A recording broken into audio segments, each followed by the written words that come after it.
Welcome, welcome, everybody. Thank you for joining us. I am with Samaria Williams today.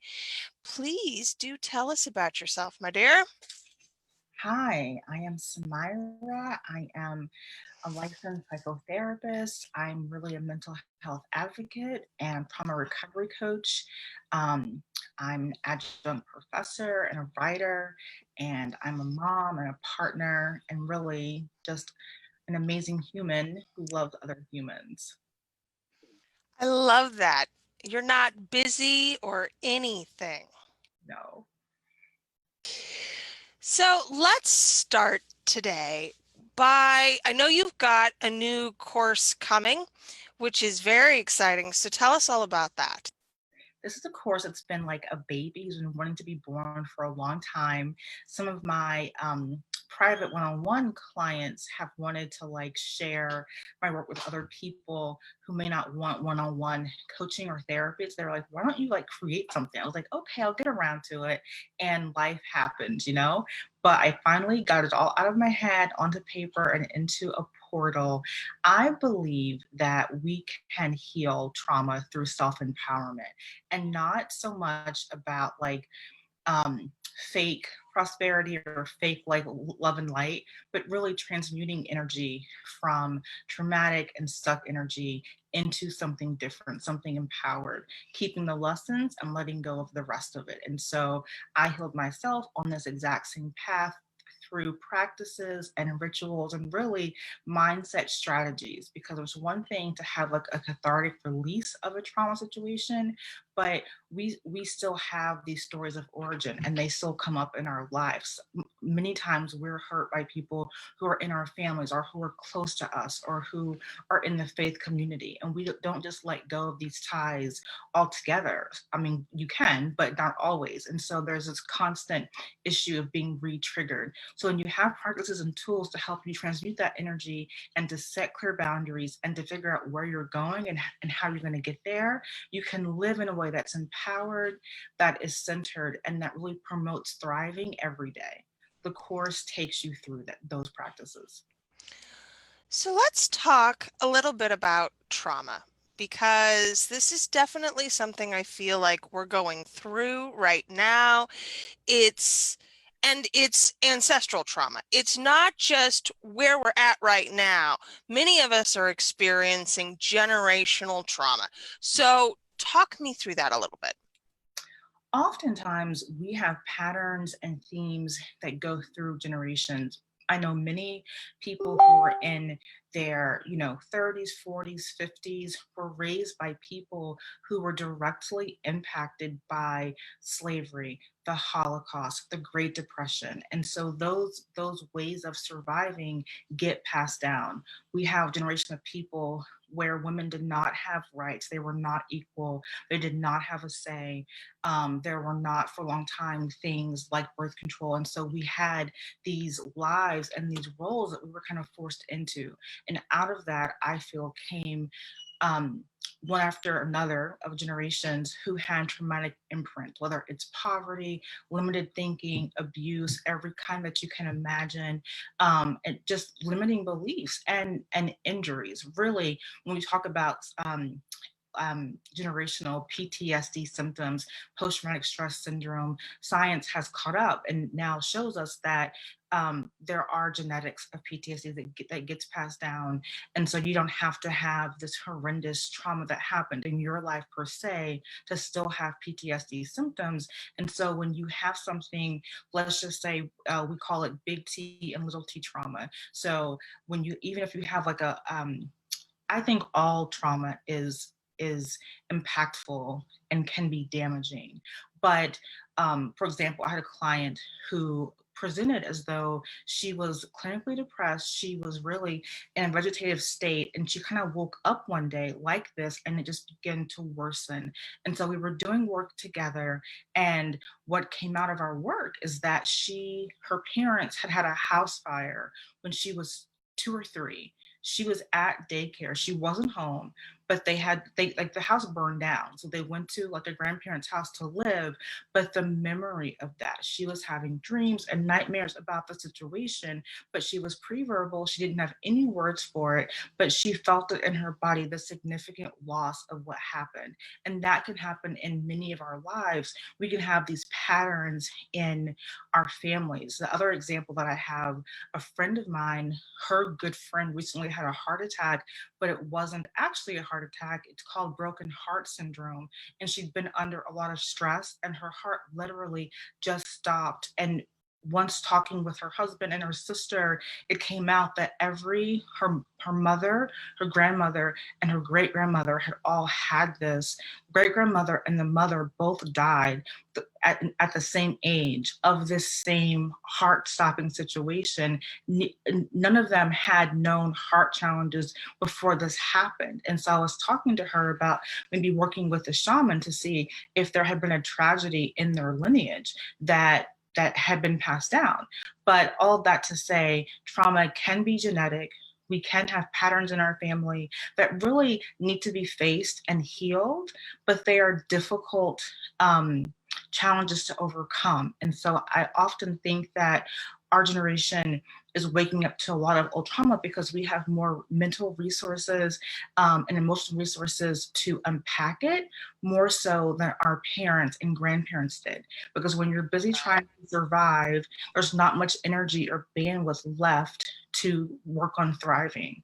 But trauma gets repeated and perpetuated until we look at it, heal it, feel it, and release it. So tell me a little bit about how you have overcome your own personal trauma. Yeah. And so I grew up in a single parent household, and my mom was a widow by 28 with three kids. And she had that a lot of trauma in her own life leading up into that point. And so chronic stress was definitely a theme in our household. And there was very challenging circumstances. And so I remember um, making a decision when I was about 5. I remember it as clear as day that I was not going to live like this once I had a choice in how I could live.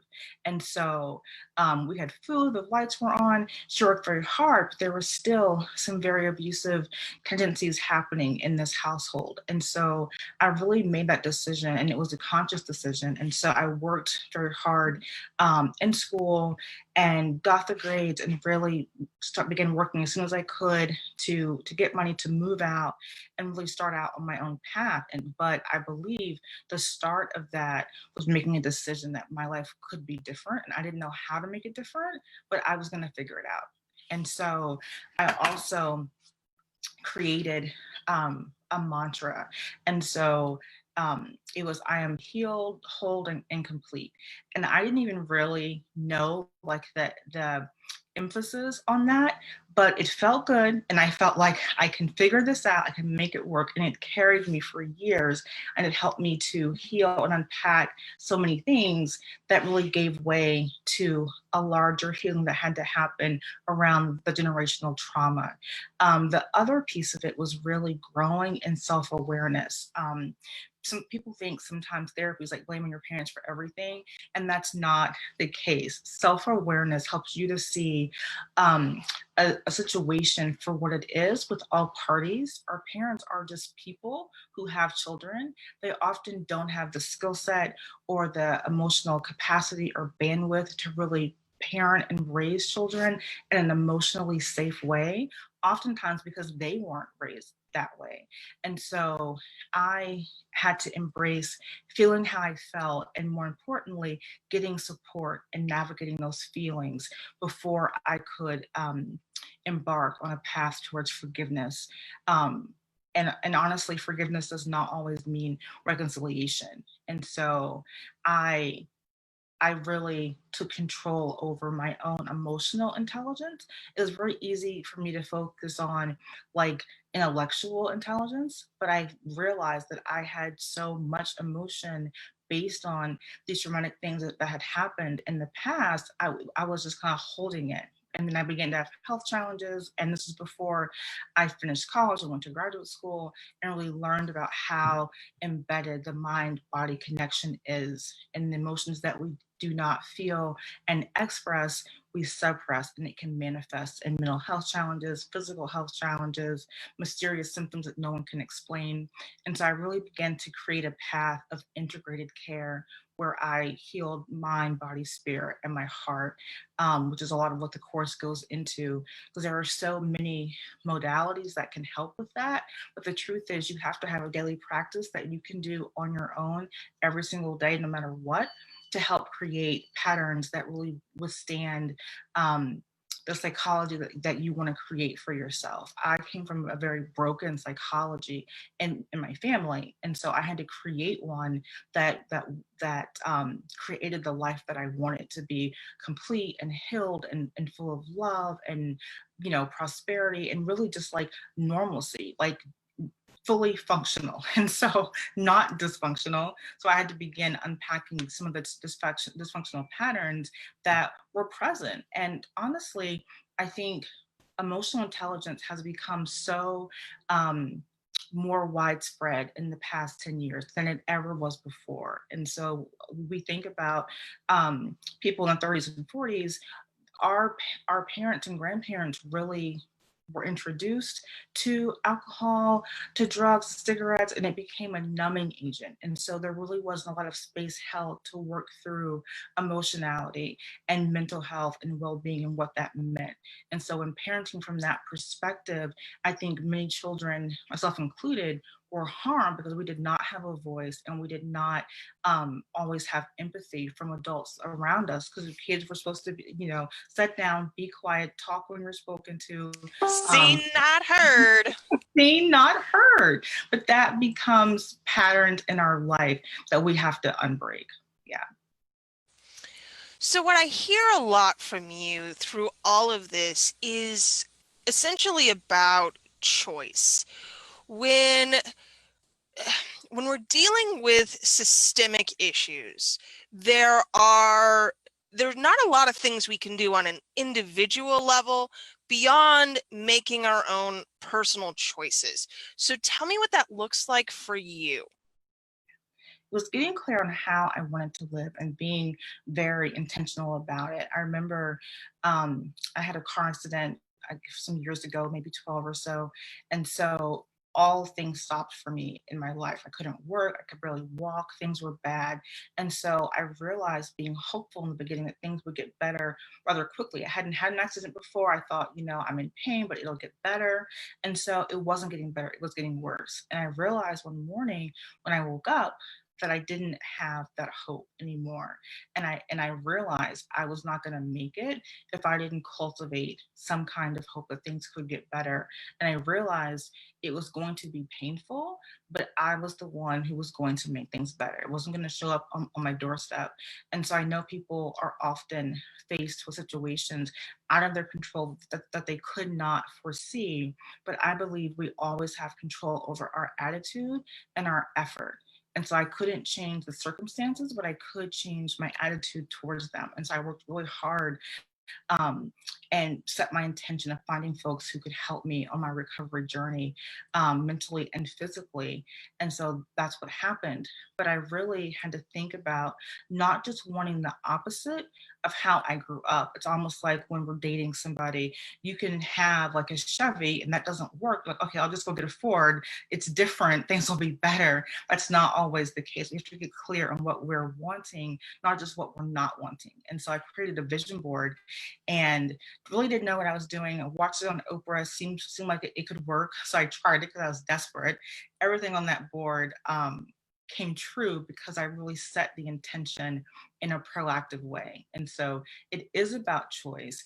But for me, it was also, I didn't even realize it, setting a point in the universe so that the blessings could come in a defined way.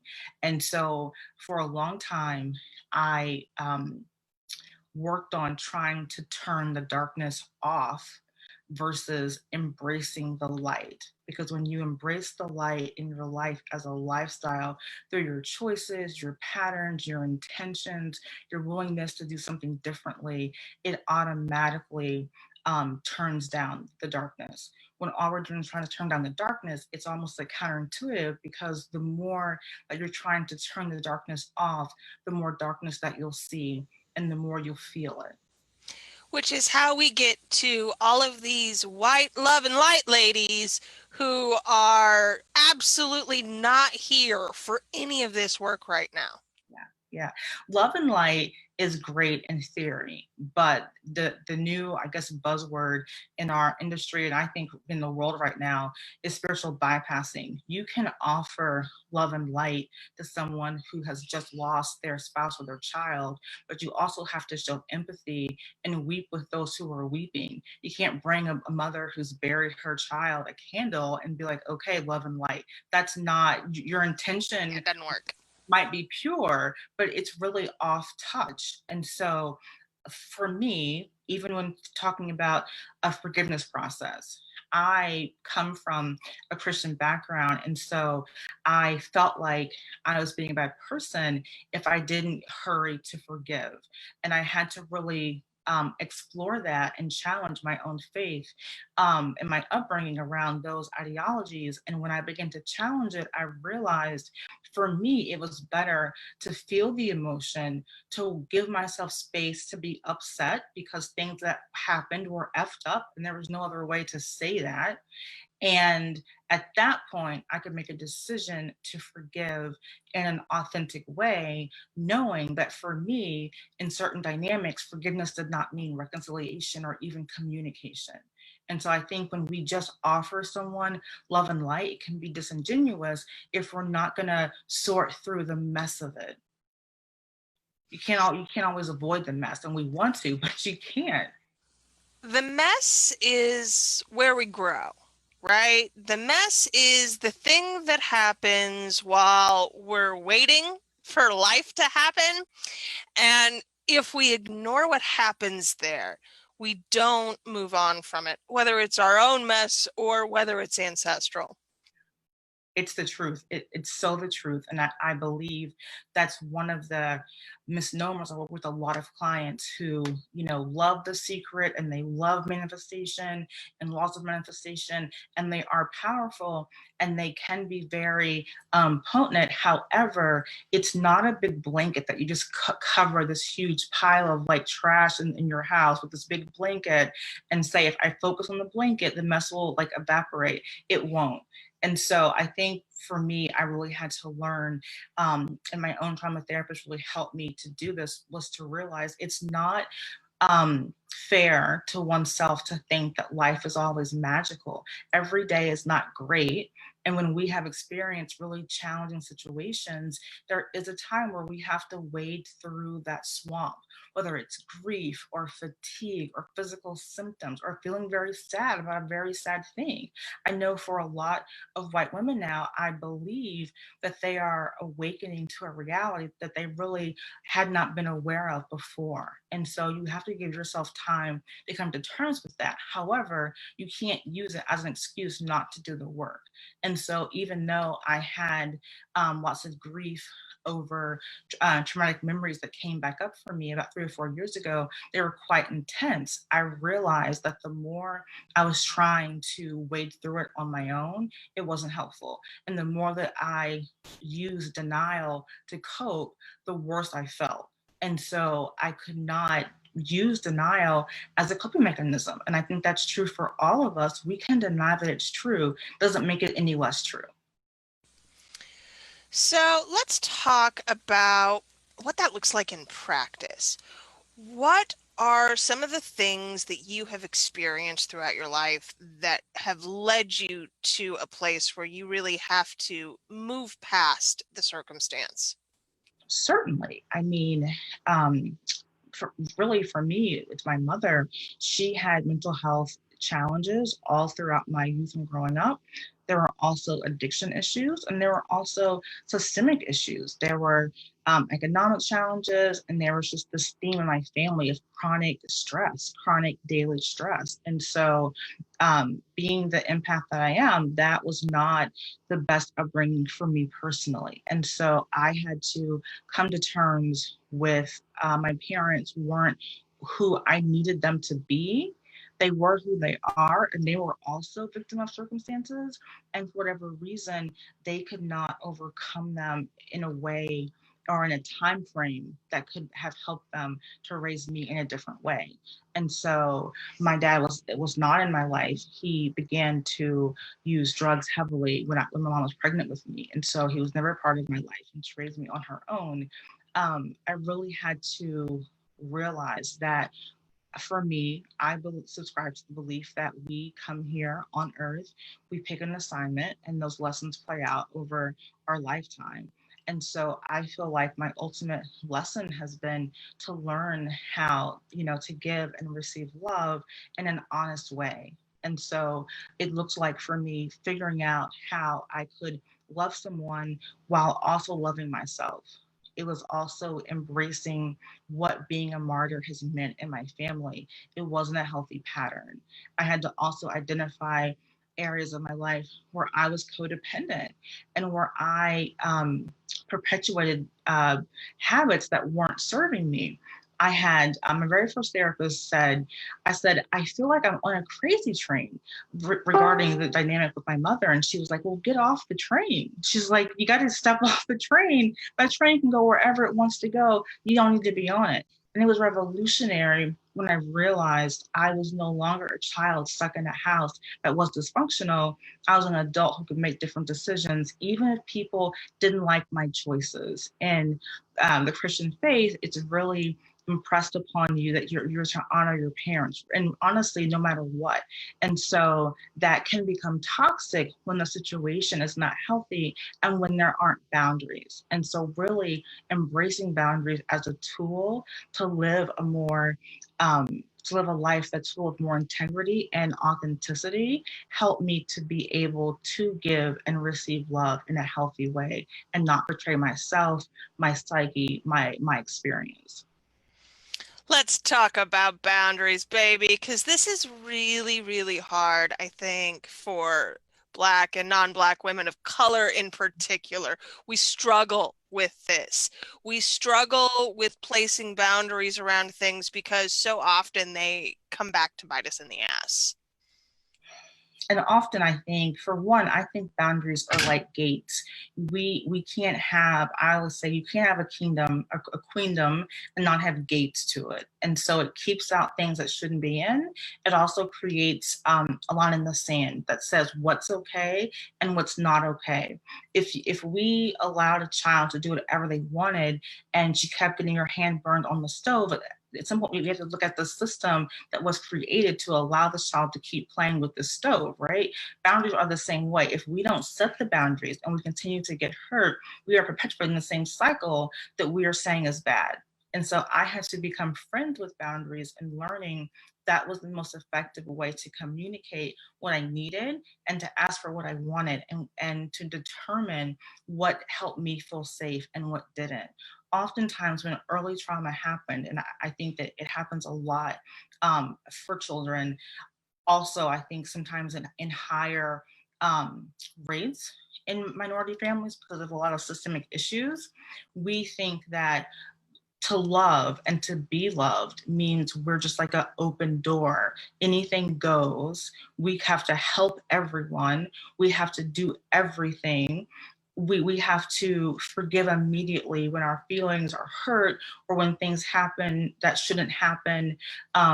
These are like automatic assumptions. And so I believe that when we step back and determine that boundaries are different than people pleasing, and boundaries are also different than someone just being mean, but because they're not always portrayed in a healthy way. For women, I feel like of all backgrounds, when we implement boundaries, we are often called, a witch because we have set a boundary. It's not always something that's celebrated. I think it's in many ways easier for men to set and enforce boundaries and then be tolerated better than it is for women. I think it's a constant practice for women to practice building that muscle really in our everyday lives.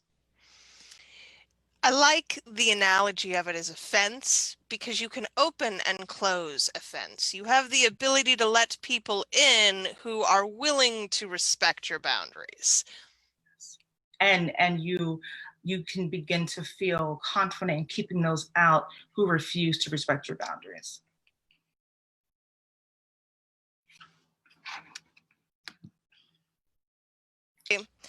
I can say as a man, I can set any boundary I want. I can do whatever I want. The world is designed for men to enforce their boundaries, and that's fine. Women are supposed to be kind, and boundaries aren't inherently kind. Boundaries are, this is a line that I will not go past. So, one of the things you've talked about a number of times is being open to receiving. And I'll tell you, this is an area where I struggle. So let's talk about receiving. Let's talk about being open to it and what it looks like when those things don't happen. Yeah, I agree. A couple of things. I had to receiving in general was very triggering for me because of my history and my childhood and the trauma. But I had to work for several years, it's still a work in progress, around reframing receiving. I feel like if we can shift it towards the belief that we are open to good things, to love, to prosperity, really to well being, it puts us at the point of choice because at any point, if that's not what we're receiving, we have the ability and the power to shift that and to not accept things that do not honor us. And that's in terms of feelings, communications, relationships. So when you're in control of what you're receiving, it does not put you in a place of victimhood. And for folks who have experienced trauma, the last thing you want to feel is like you're a victim to anything. And so the reframe helped, but I also had to really lean into self compassion and empathy. If you have a child who is, raised in this jungle, not around any human beings, and then all of a sudden they're brought back into society, they're not going to unlearn those primal patterns that they have used to survive overnight. It's crazy to think that they would or that they could, because I believe that, like, your and science tells us, your neural pathways are impacted by trauma. It's impacted by dysfunctional upbringing. Trauma, like, not severe trauma itself, is similar to having a traumatic brain injury because of the types of nervous systems that we have. The sympathetic nervous system will shut down to protect you, which slows down your oxygen reserve when traumatic things are happening. And so when they're over, it begins to shift. But if you do not receive, and many of us didn't, the help and the support to process that and to move the energy through your body and to release it, you begin to have these stuck patterns that produce traumatic responses. And all of that to say, if receiving in any way, money, time, energy, is attached to a negative feeling, you're not going to want to receive, even though you consciously, intellectually know that you need X amount of dollars per month to live well. If you want this kind of love in your life, like, you can want those things, but if your subconscious has memories of receiving being negative or even harmful, it wants to protect you. The ego ultimately wants to protect you, so it does not want to allow anything that looks or resembles like the receiving that harmed you. Mm, I really like that. That makes a lot of sense to me. So if we have associated the thing that we're receiving with our trauma, how do we separate it? For one, it takes time. For two, it takes practice. I believe a lot, and I do it every day. It's one of the things that healed me most significantly in journaling and writing out my feelings and stating affirmations and really anchoring in those feelings of I am safe, I am deserving, I am worthy. The other thing is also meditation. It's one of the quickest ways to help to reset the neural pathways and create new neural pathways because our body is consistently rejuvenating itself and healing and releasing the old. We release old cells, we imprint new patterns, but we have to be intentional about the patterns that we are creating. I know we live in a digital society. Some of my clients are like, I want to put it in my phone. I'm like, well, you can do that, but the subconscious mind is linked to the handwriting. Scientifically, it's just proven that when you handwrite it with paper, the neural pathways can be created more quickly, but it is a daily practice. There's a part of my course that talks about the daily practice. What healed me the most and what my clients see the most progress in are the things that they commit to every day. It is the journaling, it is the affirmations, it's the staying hydrated, it's making sure that you're not allowing harmful things into your environment. And for some people, they are in stressful, limiting situations and they can't just snap their fingers and get out of it for all sorts of reasons. But you can change how you're seeing things in the blink of an eye based on what you're focusing on. What we write, the words that we use are very powerful in helping create our reality. And even when my life was chaotic and dysfunctional, I was still affirming that it would not always be this way and that what needed to happen to move me forward was going to happen in a way that was healthier and easier than what I had experienced. And that's what I created. And so when we realize the power that we have with our words, with our pens, with the writing, we can begin to co create the reality that we want. But again, this is the theme for today. You do have to choose what it is you're wanting, even if you don't know how you're going to get there. The how really isn't important. It's you defining what it is that you want, and really in any area. The vision will carry you.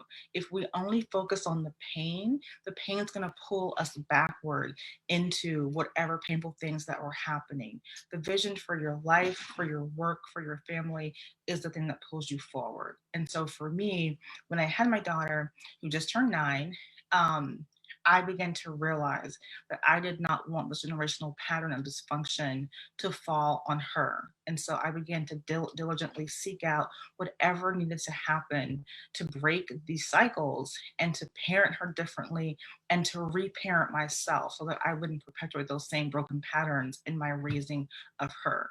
And so I believe, I live it, that self empowerment is the way that we undo the imprint of trauma. It's fascinating to me because I do systems, right? Back end systems, tech systems. But when I talk about systems, frequently what I'm talking about are not any of those things. They're the little habits. They're the things that you build over time.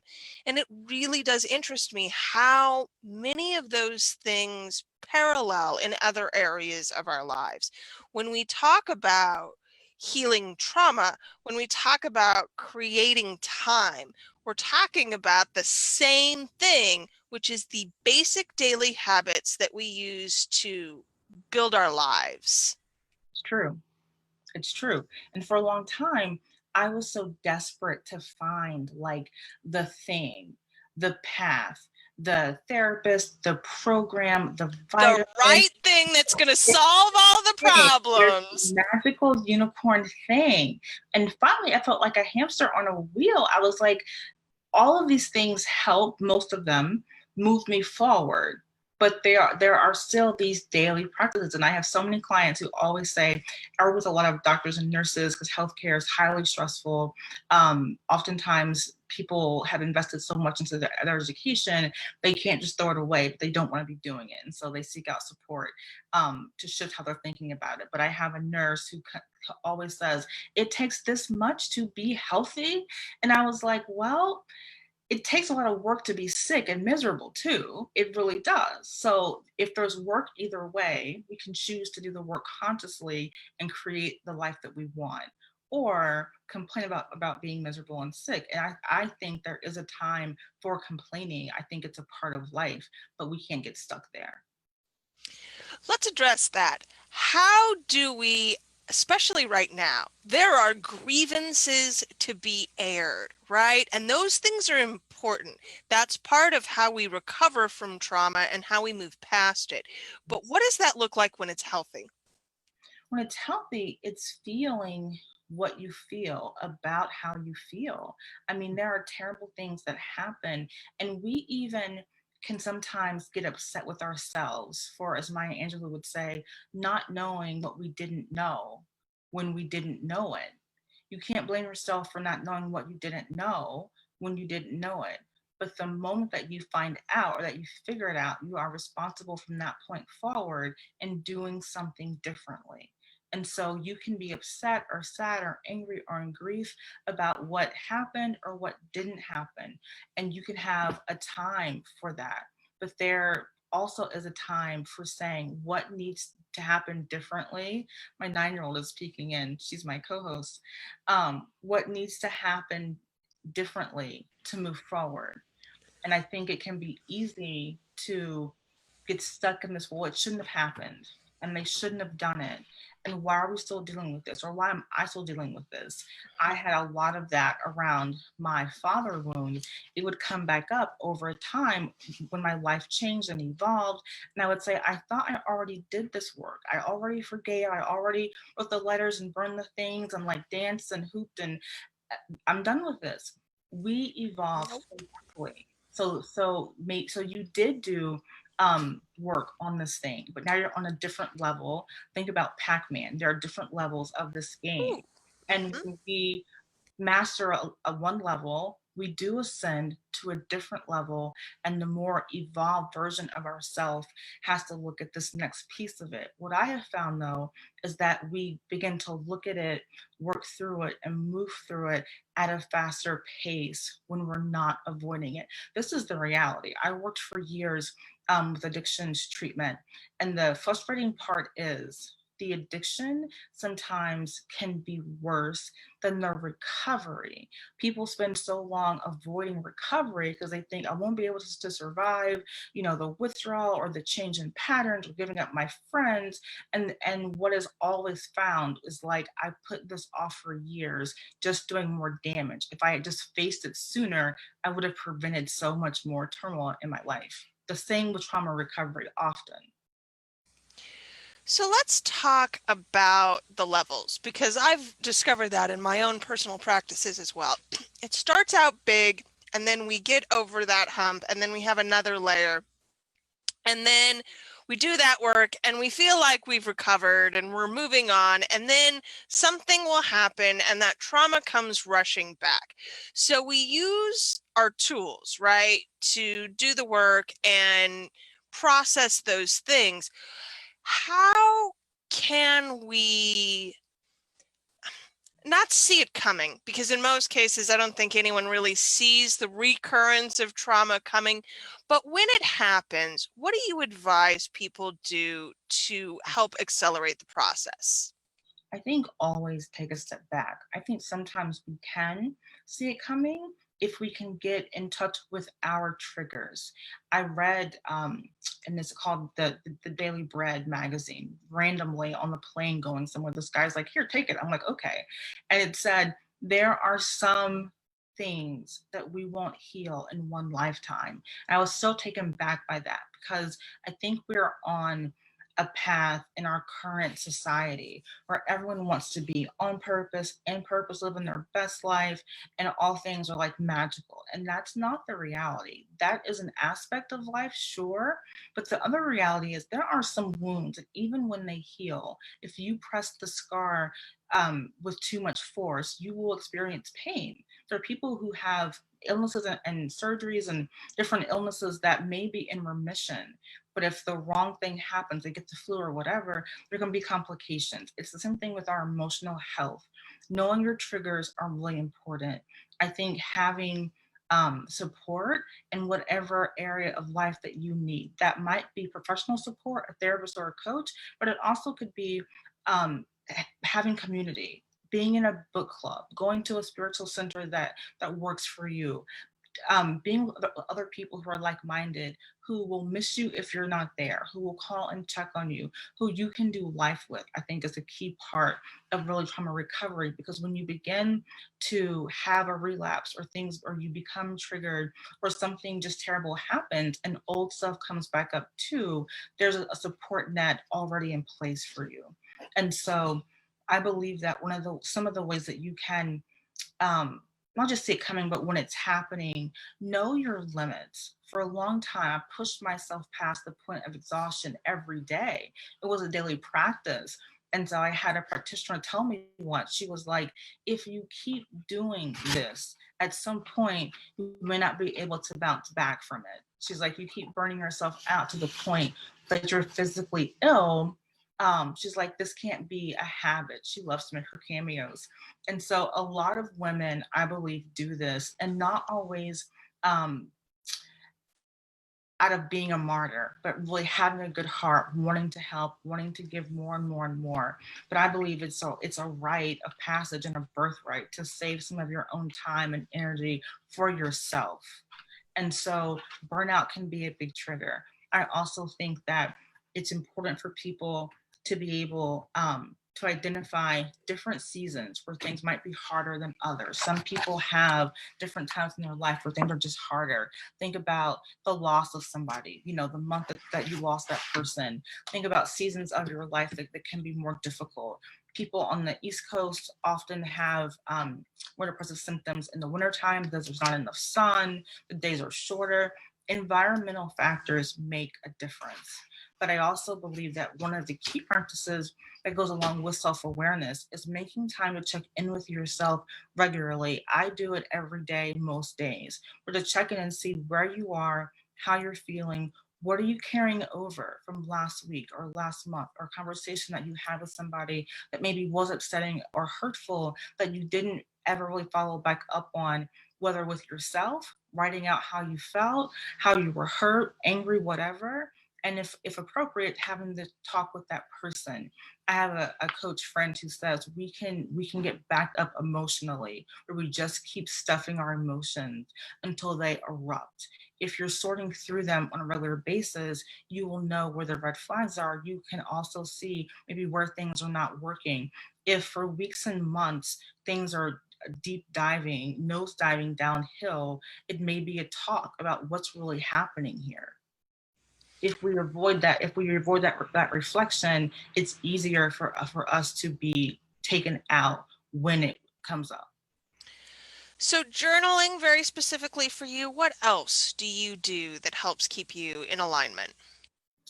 I meditate, 2 or 3 times a day. It's become a practice for me because it does help to reset and bring me back to center quickly. I do a lot of work around nervous system regulation. And so for me, the anchoring things are my gratitude journal that I do morning and night. I set my intention for my day daily. It's written. I meditate. I read the spiritual texts. It's like every day, some quote or scripture or something, even just a book that really empowers me and helps me to focus on what I want to be focused on for that day. I also really decide how I want to show up in a day. And some days I have a few different chronic health challenges. Some days are just a rest day. And I've had to learn to accept that and not look at it as failure or defeat, but just accept it. And so um, also I believe connecting and to the things that bring you nourishment and joy. I feel like as women, we give out so much. If you pour all the coffee out of the pot and keep putting it back on the burner, it's going to burn up, like it's going to disintegrate. And we are the same way. I have embraced, I need to give back to myself as much as I give out. And at times I need to give myself more than what I give out. So, on a practical level, how much time does this take you every day? It varies. I could do self-care for 3 hours a day, and I have done it. I love to write, I love to read. I could do yoga and take a nap in child's pose. Like, it could go on and on. It can go anywhere from 2 to 5 minutes, to an hour. It depends. The one thing that I had to get honest about was it becoming non-negotiable. Even on days where it's 5 minutes and all I have is a 2-minute meditation, write the gratitude, say a quick prayer, it's something, because I wholeheartedly believe that how we start our day leads to how the day goes. And so I know some of your viewers, um, like some of my clients and audience, are very busy, demanding jobs, families, they're caregiving, they commute, whatever the case. But if you don't make time to do it on the front end, you'll be forced to do it on the back end. And Hmm.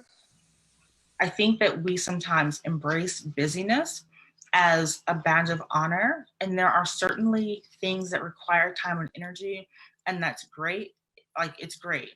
But if we don't care for ourselves, we won't be here to do all of the things. And for women, I think when we don't harness our emotional life and truly become self leaders, which means making time for ourselves in a deep way, you can't get mad at a kid if you wake up at 6 a.m., don't feed him till 2, right? He hasn't had water all day, and you're forcing him just to go every which way. You're going to have a Hit mess me, hit on your me. I, hands. the kid. You're Oh, going yeah. to on I've your been there. by 3 o'clock. You're both gonna be crying in a fetal position somewhere on the floor. But it's the same way. And I feel like it can be, self-damaging and self-abuse when we work ourselves. Like, we're a workforce and expect to not have repercussions.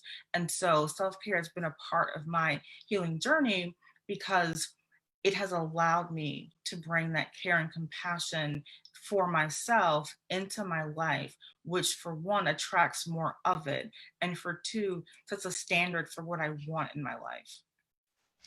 And both of those things seem to really be connected. It is self-care is vital because you cannot pour from an empty cup, and self-care is vital because it forces you to set boundaries around your own personal time. And when you can set boundaries around yourself and your own time, it becomes much easier to set them for other people.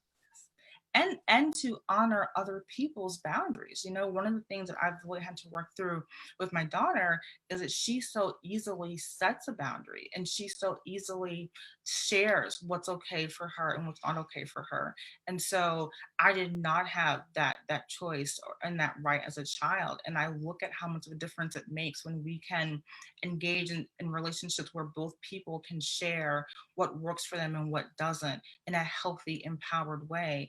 And the thing about the gates as boundaries, they can be repositioned. Some boundaries have to be tighter. That's just the dynamic. And some can be more fluid and adjust and ebb and flow. But that person has to decide what feels safe for them. And we have to become okay with really declaring what doesn't feel safe and putting a stop to it.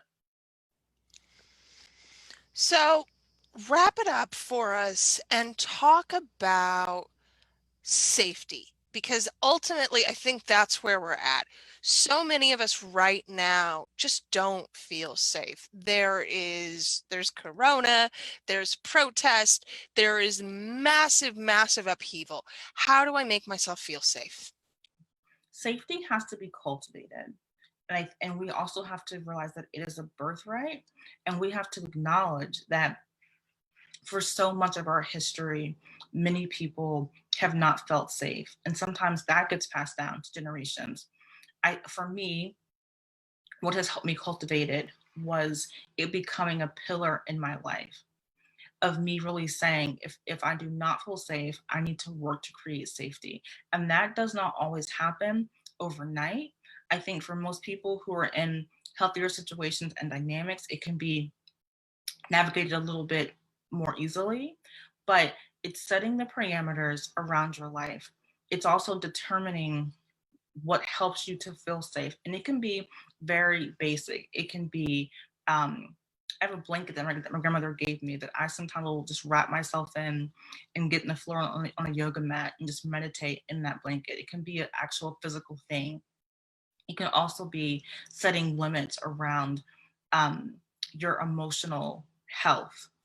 When I think about safety, it's like if you know that you can have an off day and that's fine.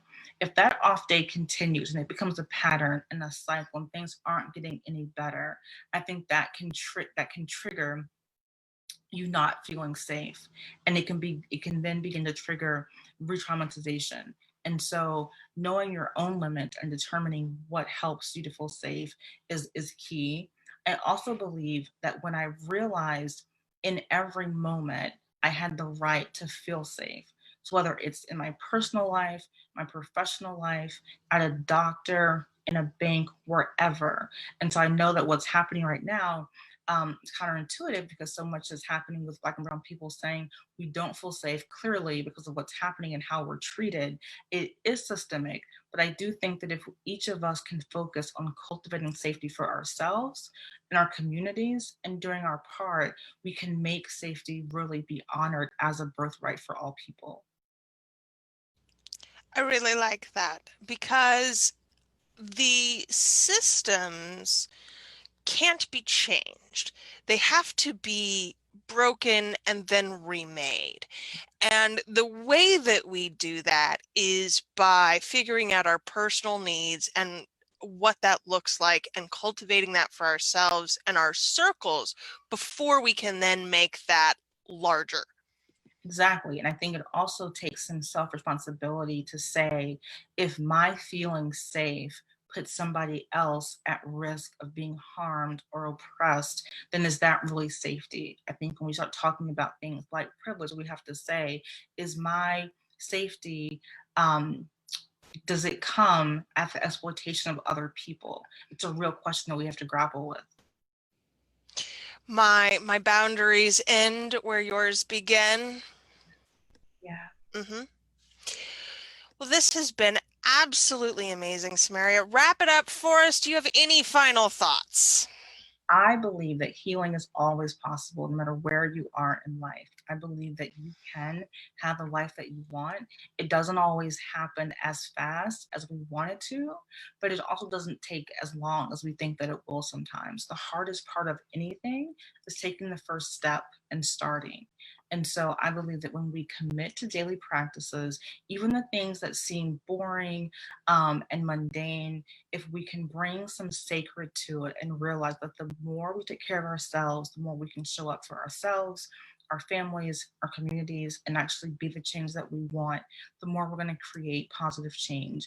I wish someone had said to me 15 years ago, really commit to self-compassion. Not every day is going to be an A plus kind of day. Even with boundaries, it's okay if you set a boundary and you cross it yourself, or you set this boundary and you let something happen that maybe shouldn't have happened, someone speaks to you in a tone that you don't appreciate and you don't always call them on it. We are human.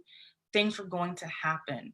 But if you lean into it, if you begin to embrace it like a lifestyle, you will hit it out of the park more times than not than if you're just sitting down in the baseball field and not even playing in the game. And so I believe that we all have more power and more choice than we realize. And I really want to encourage everyone to think about ways that you can promote safety for yourself and for other people in a conscious way. I think we're all being called to be more conscious in our everyday life, in our families, in our world. Hatred is taught. And so, who's teaching it? I think when we begin to have these harder conversations, we're going to create more change. Because I think the biggest hatred that we don't talk about enough is self hatred. We can't treat someone else in a way when we think it's okay because we treat ourselves in that way. And so, when we can really be authentic in saying, maybe what I thought was right is not right, but I'm willing to do it differently, so much positive change can be made. When I'm willing to try a different way. Yes, that's what it comes down to. Trying something new. Where can the good people find you? My website is sacredsoulpractice.com. I'm on Instagram at Sacred Soul Practice, and also on Facebook. Thank you so much for being here. To everyone watching, it's been great, and we will catch you on the flip side. Bye.